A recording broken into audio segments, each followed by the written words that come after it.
Πάμε στο Βασίλη Μπακόπουλο. Καλό πρωταγωνιστή λοιπόν, μας είπε ότι είναι ο Γκαλέτη. Να δούμε τι έχει να μας πει και ο ίδιος. Puloni τις πληγές, γιατρεύει τις πληγές στη σημερινή νίκη. La victoria de hoy te hace sentir mejor.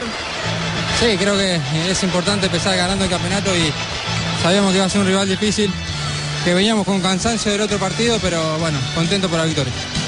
Ναι, είναι ευχαριστημένος με την νίκη. Ήταν άσχημα τα συναισθήματα και υπήρχε πολύ μεγάλη κούραση από το προηγούμενο παιχνίδι. Αλλά είναι ευχαριστημένος με αυτή την νίκη. Θυμάται καλά ότι είναι μια ομάδα ο Αστέρας που δεν είχε νικήσει ο Ολυμπιακός πέρσι. Τι σημαίνει νίκη σήμερα? El año pasado no habíamos ganado contra Asteras. ¿Te acuerdas de eso? ¿Qué significa la victoria?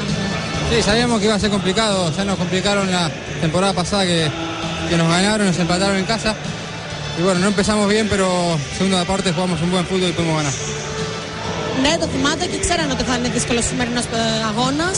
Ξέρουν ότι θυμάται ότι πέρσι είχαμε χάσει στην έδρα, τους είχαμε φέρει σοπαλία εδώ πέρα. Έτσι με το ποδόσφαιρο, αυτά τα πράγματα σημαίνουν στο ποδόσφαιρο και είναι χαρούμενος που σήμερα καταφέραμε. Τελευταία ερώτηση, θα ευχόταν να εκτελέσει το πέναλτι και στην Κύπρο? ¿Te deseas saber haciendo tú el penalti en Chipre? Sí, es algo que ya pasó, decidimos que lo patee mi compañero, lo falló, pero bueno, ahora pensamos en lo que viene. Era importante ganar por lo que significó la derrota de la otra vez.